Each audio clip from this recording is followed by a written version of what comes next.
5월 27일 새로운 한 주 월요일 아침 묵상에 함께 해주신 여러분들 환영합니다. 오늘도 우리가 같이 읽고 묵상하고 듣는 하나님의 말씀이 여러분들의 삶에, 오늘 하루의 삶에 구체적인 힘이 되고 길이 되고 빛이 되는 그런 복된 하루 되시길 축복합니다. 오늘 말씀 사도행전 12장 1절부터 25절까지 좀 길지만 같이 읽겠습니다. 그때 헤롯 왕이 손을 들어 교회 중에서 몇 사람을 해하려 하여 요한의 형제 야고보를 칼로 죽이니 유대인들이 이 일을 기뻐하는 것을 보고 베드로도 잡으려 할세 때는 무교절 기간이라 잡음에 옥에 가두어 군인 내식인 내패에게 맡겨 지키고 유월절 후에 백성 앞에 끌어내고자 하더라. 이에 베드로는 옥에 갇혔고 교회는 그를 위하여 간절히 하나님께 기도하더라. 헤롯이 잡아내려고 하는 그 전날 밤에 베드로가 두 군인 틈에서 두 쇠사슬에 누워 자는데 파수꾼들이 문 밖에서 옥을 지키더니 호련히 주의 사자가 나타나며 옥중에 광채가 빛나며 또 베드로의 옆구리를 쳐 깨어 이르되 급히 일어나라 하니 쇠사슬이 그 손에서 벗어지더라. 천사가 이르되 띠를 띠고 신을 신으라 하거늘 베드로가 그대로 하니 천사가 또 이르되 겉옷을 입고 따라오라 한대 베드로가 나와서 따라갈새 천사가 하는 것이 생시인 줄 알지 못하고 환상을 보는가 하니라. 이에 첫째와 둘째 파수를 지나 시내로 통한 쇠문에 이르니 문이 저절로 열리는지라. 나와서 한 거리를 지나매 천사가 곧 떠나니라. 이에 베드로가 정신이 들어 이르되 내가 이제야 참으로 주께서 그의 천사를 보내어 나를 헤롯의 손과 유대 백성의 모든 기대에서 벗어나게 하신 줄 알겠노라 하여 깨닫고 마가라 하는 요한의 어머니 마리아의 집에 가니 여러 사람이 거기에 모여 기도하고 있더라. 베드로가 대문을 두드린데 로데라 하는 여자아이가 영접하러 나왔다가 베드로의 음성인 줄 알고 기뻐하여 문을 미처 열지 못하고 달려들어가 말하되 베드로가 대문 밖에 섰더라 하니 그들이 말하되 네가 미쳤다 하나 여자아이는 힘써 말하되 참말이라 하니 그들이 말하되 그러면 그의 천사라 하더라. 베드로가 문 두드리기를 그치지 아니하니 그들이 문을 열어 베드로를 보고 놀라는지라. 베드로가 그들에게 손짓하여 조용하게 하고 주께서 자기를 이끌어 옥에서 나오게 하던 일을 말하고 또 야고보와 형제들에게 이 말을 전하라 하고 떠나 다른 곳으로 가니라. 날이 새매 군인들은 베드로가 어떻게 되었는지 알지 못하여 적지 않게 소동하니 헤롯이 그를 찾아도 보지 못하며 파수꾼들을 신문하고 죽이라 명하니라. 헤롯이 유대를 떠나 가이사랴로 내려가서 머무니라. 헤롯이 두로와 시돈 사람들을 대단히 노여워하니 그들의 지방이 왕국에서 나는 양식을 먹는 까닭에 한 마음으로 그에게 나와 왕의 침소 맡은 신하 블라스도를 설득하여 화목하기를 청한지라. 헤롯이 나를 택하여 왕복을 입고 단상에 앉아 백성에게 연설하니 백성들이 크게 부르되 이것은 신의 소리요 사람의 소리가 아니라 하거늘 헤롯이 영광을 하나님께로 돌리지 아니하므로 주의 사자가 곧 치니 벌레에게 먹혀 죽으니라. 하나님의 말씀은 흥왕하여 더하더라. 바나바와 사울이 부조하는 일을 마치고 마가라 하는 요한을 데리고 예루살렘에서 돌아오니라. 아멘. 오늘 우리가 읽은 말씀 속에서는 두 인물 헤롯과 베드로가 선명히 대조돼서 소개되고 있습니다.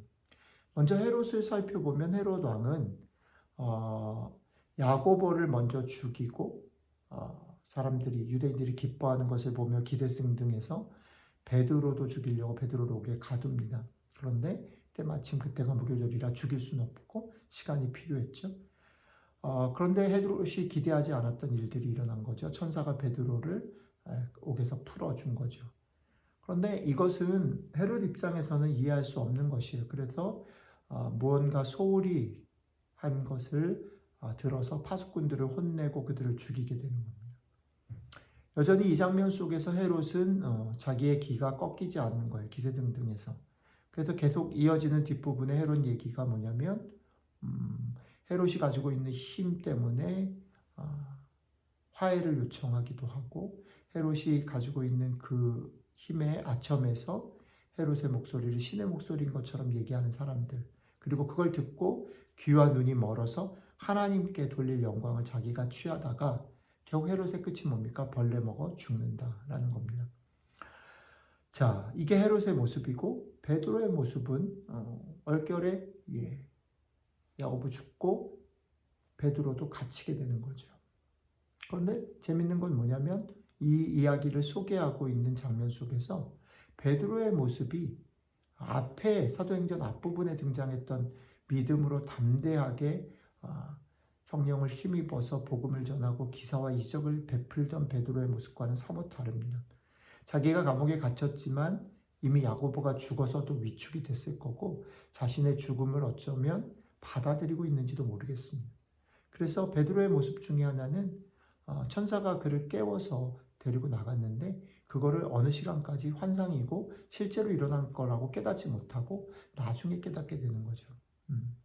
그리고 또 하나 재밌는 거는 그 베드로가 갇히게 됐을 때 기도했던 사람들의 모습입니다. 근데 기도했던 사람들의 모습이 마찬가지로 사도행전 초반부에 기도하고 성령 충만해서 막 그렇게 했던 사람들의 확신 있고 응답받는 기도의 모습이라기보다는 사실은 자신들이 기도했음에도 불구하고 그 기도가 응답될 것을 그들이 뭐라고 기도했겠습니까? 베드로 구해달라고 기도했겠죠.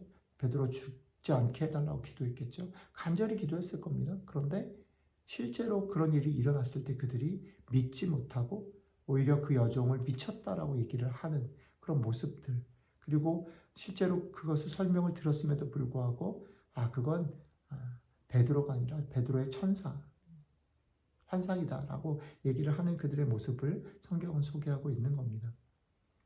1차적으로는 이런 겁니다. 오늘 얘기가 표면적인 상황으로는 헤롯이 힘을 가지고 있고 승리하는 듯 보이는 거라는 거죠. 그러나 결국 최종적으로 가면 하나님이 승리하시는 거지요.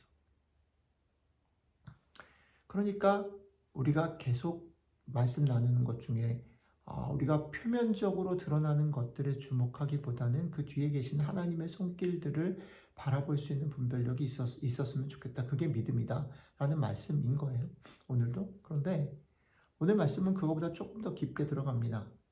뭐냐면 이런 겁니다. 그러니까 우리가 보통 생각할 때는 믿음을 가지고 있는 베드로나 초대교회 교인들 이들의 믿음을 따라서 우리도 믿음을 가져야지라고 갈 수 있는데 오늘 말씀은 조금 뉘앙스가 달라요. 어떻게 뉘앙스가 다르냐면 사실 오늘 말씀이 보여주려고 하는 메시지는 여기에 더 가깝습니다. 헤롯과 베드로와 제자들이 같다라는 겁니다. 믿음을 가지고 분별하며 용감하게 행동하는 일은 헤롯의 경우이든 베드로의 경우이든 초대교회 교인들의 경우이든 쉽거나 자연스러운 일이 아니다라는 겁니다. 우리는 우리 앞에 벌어지는 일들, 우리 앞에 벌어지는 결과들, 우리가 느끼는 감정들의 깊은 영향을 받는 존재란, 그 정도로 연약한 존재라는 겁니다. 우리는 우리의 삶들에서 우리가 원하는 일들이 조금 이루어졌을 때 헤롯같이 될 수 있는 사람들이라는 겁니다. 우리가 헤롯이죠. 그래서 기세등등해서 마치 우리가 하나님을 대신하는 양, 되게 불경스럽고 그래서 결국 벌레에 물려 죽게 되는 그런 헤롯의 모습을 우리는 우습게 여길 수 있지만 사실은 오늘 본문은 우리에게 너희가 헤롯이다라고 얘기를 하는 겁니다. 또 베드로의 모습, 초대교회 교인들의 모습을 우리에게 어떻게 소개하고 있냐면 그들이 기도를 함에도 불구하고 믿지 못하고 하나님이 보호하실 것에 대한 구체적인 믿음이 없는 모습을 우리에게 보여주면서 너희가 베드로고 초대교회 교인이다 라고 말하는 겁니다. 우리는 쉽게 교만해지기도 하고 쉽게 낙심하기도 하고 쉽게 의심하는 쪽으로 흘러갈 수밖에 없는 그런 사람들이라는 거죠. 자, 그렇기 때문에 사실은 여기에 우리가 아침마다 묵상하고 기도해야 될 이유가, 우리의 기도가 힘이 있는 이유가 존재하는 겁니다. 우리가 오해하지 말아야 되는 건 뭐냐면 우리가 기도만 하면 능력을 받고 우리가 기도만 하면 모든 일들이 다 해결되고 기도는 만능 열쇠다라고 성경이 얘기하는 것이 아니라 오히려 오늘 기도해야 되는 이유를 어디에서 찾냐면 우리들의 연약함과 우리들이 얼마나 현상과 결과에 영향을 받는 존재인가라는 것. 그렇기 때문에 오늘도 우리는 하루를 지낸, 한 시간을 지낼 때 하나님의 은혜가 아니면 감당할 수 없고 견딜 수 없고 쉽게 교만해지거나 쉽게 낙심하는 사람들이니 주여 우리에게 은혜를 베풀어 주십시오. 주여 자비를 베풀어 주십시오라고 기도해야 한다는 거죠. 우리의 그런 모습에도 불구하고 하나님께서 우리를 포기하지 않으시고 오늘도 지키시기에 오늘 하루가 살만했고 살아낼 수 있었다. 오늘 하루 동안 여러분들의 삶이 이 하나님의 은혜를, 이 기도의 신비를 맛보게 되기를 축복합니다. 그래서 오늘 하루가 마치고 오늘 저녁에 눈을 감고 기도할 때에, 오늘 하루를 돌아볼 때에 이 하나님, 우리는 여전히 부족하고 흔들리지만 그럼에도 불구하고 하나님 흔들리지 아니하고 우리를 지켜주셨습니다. 하나님 감사합니다. 오늘 하루도 은혜로 그렇게 지켜주셔서 감사합니다. 이렇게 고백할 수 있는 하루가 되시기를 주님의 이름으로 축복합니다. 기도하겠습니다. 이 하나님, 그렇습니다. 오늘 말씀을 통해서 우리가 헤롯이고 우리가 베드로고 우리가 초대교회 교인들이, 우리는 너무나 자주 쉽게 자연스럽게 의심하고 너무나 자주 쉽게 자연스럽게 교만해지는 사람들입니다. 그런 우리들에게 오늘 기도하라 말씀하시고 기도가 힘이다 말씀해 주셔서 감사합니다.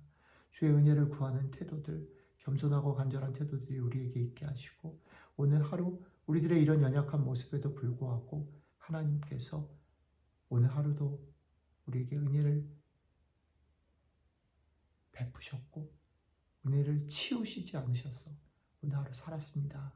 감사하며 고백할 수 있는 그런 복된 하루 되게 함께 해주시면 좋겠습니다. 감사드리며 우리 주 예수님 이름으로 기도드렸습니다. 아멘.